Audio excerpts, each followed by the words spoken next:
One omega और omega square को कहा जाता है क्यूब रूट ऑफ यूनिटी। अब इसी वन ओमेगा और ओमेगा स्क्वायर यानी क्यूब रूट ऑफ यूनिटी के हमारे पास दो प्रॉपर्टीज़ है, एक सम वाली प्रॉपर्टी है और एक प्रोडक्ट वाली प्रॉपर्टी है। सम वाली प्रॉपर्टी में हमने ये प्रूव करना होगा कि one plus omega square is equal to zero, और प्रोडक्ट वाली प्रॉपर्टी हमने ये प्रूव करना है कि वन ओमेगा और ओमेगा स्क्वायर अगर हम तीनों का प्रोडक्ट करेंगे तो ये वन के इक्वल होगा। अस्सलाम वालेकुम डियर स्टूडेंट्स, मैं हूँ सर नवीद ख़ान और आप लोग देख रहे हैं मेरा यूट्यूब चैनल।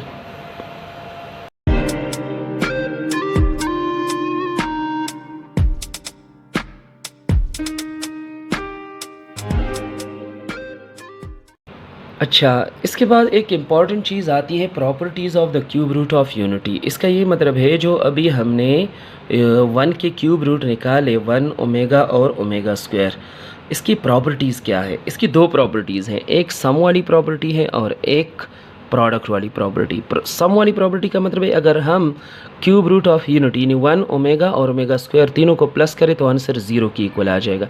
इस वजह से स्टेटमेंट ये बनती है the sum of the cube root of unity is zero. MCQs में भी आ सकता है कि sum of the cube root of unity किसकी इक्वल आता है, और इसी तरह यहाँ पर the product of the cube root of unity is one.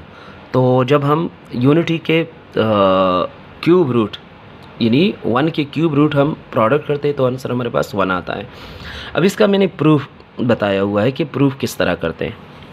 Taking left hand side सम वाली प्रॉपर्टी हम प्रूव करते हैं कि वन प्लस ओमेगा स्क्वायर किस तरह ज़ीरो की इक्वल है। तो लेफ्ट हैंड साइड हम लेंगे one plus omega square, one as it is आ जाएगा, ओमेगा की जगह उसकी वैल्यू आ जाएगी और ओमेगा स्क्वायर की जगह उसकी वैल्यू आ जाएगी। तीनों का वन टू और थ्री, तीनों का एलसीएम हमारे पास क्या आ जाएगा, टू आ जाएगा। अब इधर वन के डिनोमिनेटर में वन है तो वन के साथ टू मल्टीप्लाई करेंगे कि ये एलसीएम बन जाए, तो ये टू ऊपर वन के साथ मल्टीप्लाई हो जाएगा, टू आ जाएगा। बाकी प्लस माइनस माइनस आ जाएगा, माइनस वन आ जाएगा, और ये चूँकि डिनोमिनेटर एलसीएम सेम है, न्यूमरेटर यहाँ पर भी डायरेक्ट आ जाएगा और न्यूमरेटर ये भी डायरेक्ट आ जाएगा। Positive square root of 3 iota और negative square root of 3 iota दोनों कैंसिल हो जाएंगे, तो ये बच जाएगा, टू बच जाएगा, माइनस वन बच जाएगा और ये माइनस वन बच जाएगा। टू एज इट इज़ आ जाएगा, माइनस वन माइनस टू बनता है, टू से टू माइनस करेंगे तो ज़ीरो आ जाएगा, और ज़ीरो अगर हम टू से डिवाइड भी करेंगे तो आंसर हमारे पास ज़ीरो आ रहा है। तो इसका मतलब हुआ कि sum of the cube root of unity किसकी इक्वल है, वो ज़ीरो की इक्वल है। मींस अगर वन ओमेगा और ओमेगा स्क्वायर हम तीनों को प्लस करेंगे तो आंसर हमारे पास ज़ीरो आ रहा है, तो ये इसका प्रूफ हो जाएगा। अब आते हैं प्रोडक्ट की तरफ।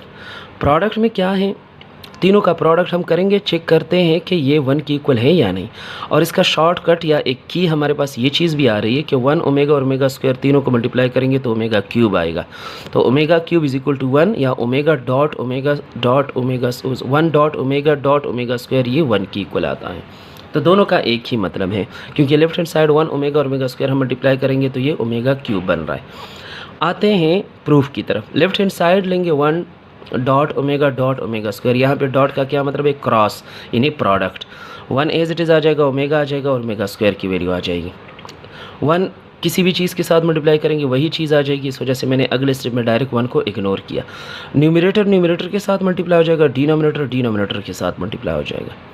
ये करने के बाद देखिए, ये a प्लस बी और ये a माइनस बी, ये वाला फार्मूला हम अप्लाई कर रहे हैं, तो ये क्लोज करेंगे फार्मूला, तो ये a square minus B square formula close हो जाएगा। नीचे टू टू ज़ा हमारे पास 4 बनता है, a square minus B square, minus one को स्क्वायर मिल जाएगा, वन आ जाएगा, स्क्वायर 3 रेडिकल को भी मिल जाएगा, 3 रेडिकल स्क्वायर, स्क्वायर आयोटा को भी मिल जाएगा, iota square, square and radical will get cancel, iota square बच जाएगा और आयोटा स्क्वायर माइनस वन की इक्वल होता है, और यहाँ पे सिर्फ 3 आ जाएगा। अब माइनस वन, ये माइनस इस माइनस के साथ मल्टीप्लाई होगा, प्लस आ जाएगा, 3 वन ज़ा 3 आता है, साथ में एज इट इज़ 1 आ जाएगा और डिवाइडेड बाय 4, 3 + 1 4, और 4 को 4 से डिवाइड करेंगे तो ये हमारे पास किसकी इक्वल आता है, 1 की इक्वल आता है। दिस मीन्स कि हमने ये चीज़ भी प्रूव की कि बिल्कुल वाकई अगर हम क्यूब रूट ऑफ यूनिटी को का प्रोडक्ट निकालते हैं, मल्टीप्लाई करते हैं तीनों को, तो आंसर हमारे पास 1 की इक्वल आता है। तो ये दो प्रॉपर्टीज़ है किस चीज़ के, क्यूब रूट ऑफ यूनिटी के। और ये दोनों प्रॉपर्टीज़ जो है बहुत फेमस प्रॉपर्टीज़ है और आगे इसका बहुत यूज़ है। नेक्स्ट क्वेश्चन, नेक्स्ट यानी ये 2.2 एक्सरसाइज इसके अंदर क्वेश्चन नंबर 2 स्पेशली उसमें बहुत ज़्यादा यूज़ है, या पूरी एक्सरसाइज के अंदर इन दोनों प्रॉपर्टीज़ का। तो चले, यहाँ तक लेक्चर कंप्लीट हुआ आज का। अपना ख्याल रखिएगा। आते हैं नेक्स्ट लेक्चर में एक्सरसाइज 2.2 की तरफ, और वहाँ पर हम एक्सरसाइज सॉल्व करेंगे। अल्लाह हाफ़िज़।